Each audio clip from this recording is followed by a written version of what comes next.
আমরা সরকারি নেই, কিন্তু জনগণ আমাদের সাথে আছে। একক ইচ্ছা এবং করুণা আল্লাহ আমাকে দ্বিতীয় জীবন ভিক্ষা দিয়েছেন।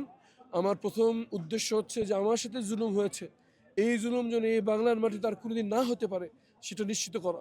এই কথা আমি সংসদে বলবো, এই কথা আমি রাজপথে বলছি, এবং এখন জনসাধারণকে নিয়ে এমনভাবে আইন প্রণয়ন করার চেষ্টা করব যাতে এই ধরনের ফ্যাসিবাদী কার্যকলাপ এই বাংলার মাটিতে আর কোনোদিন না হয়। দ্বিতীয়ত হচ্ছে যারা এর সাথে জড়িত তাদের জন্য বিচার হয়। তৃতীয়ত যারা ভুক্তভোগী তাদের জন্য পুনর্বাসন হয়। এবং সর্বশেষ পরবর্তী প্রজন্মকে এর ব্যাপারে সচেতন গড়ে তোলা, অধিকার হিসেবে সচেতন হিসেবে গড়ে তোলা, যাতে কোনো ধরনের অধিকার লঙ্ঘন হলেই তারা সোচ্চার হয়ে উঠতে পারে, দাঁড়িয়ে প্রতিবাদ করতে পারে ইনশাআল্লাহ। আমরা মনে করি যে জনগণের শক্তি বড় শক্তি। আমরা সরকারি নেই, কিন্তু জনগণ আমাদের সাথে আছে। জনগণকে সাথে নিয়ে আমরা সরকারের সাথে যোগাযোগ করব, তাদেরকে কনভিন্স করার চেষ্টা করবো তারা যেন এই জনকল্যাণমূলক প্রজেক্ট হাতে নেয়। আমরা আমাদের ব্যক্তিগত উদ্যোগে বিভিন্ন জাতীয় আন্তর্জাতিক মানবতা কল্যাণকর সংস্থাকে সাথে নিয়ে আমরা চেষ্টা করবো যতটুকু আমরা পারি।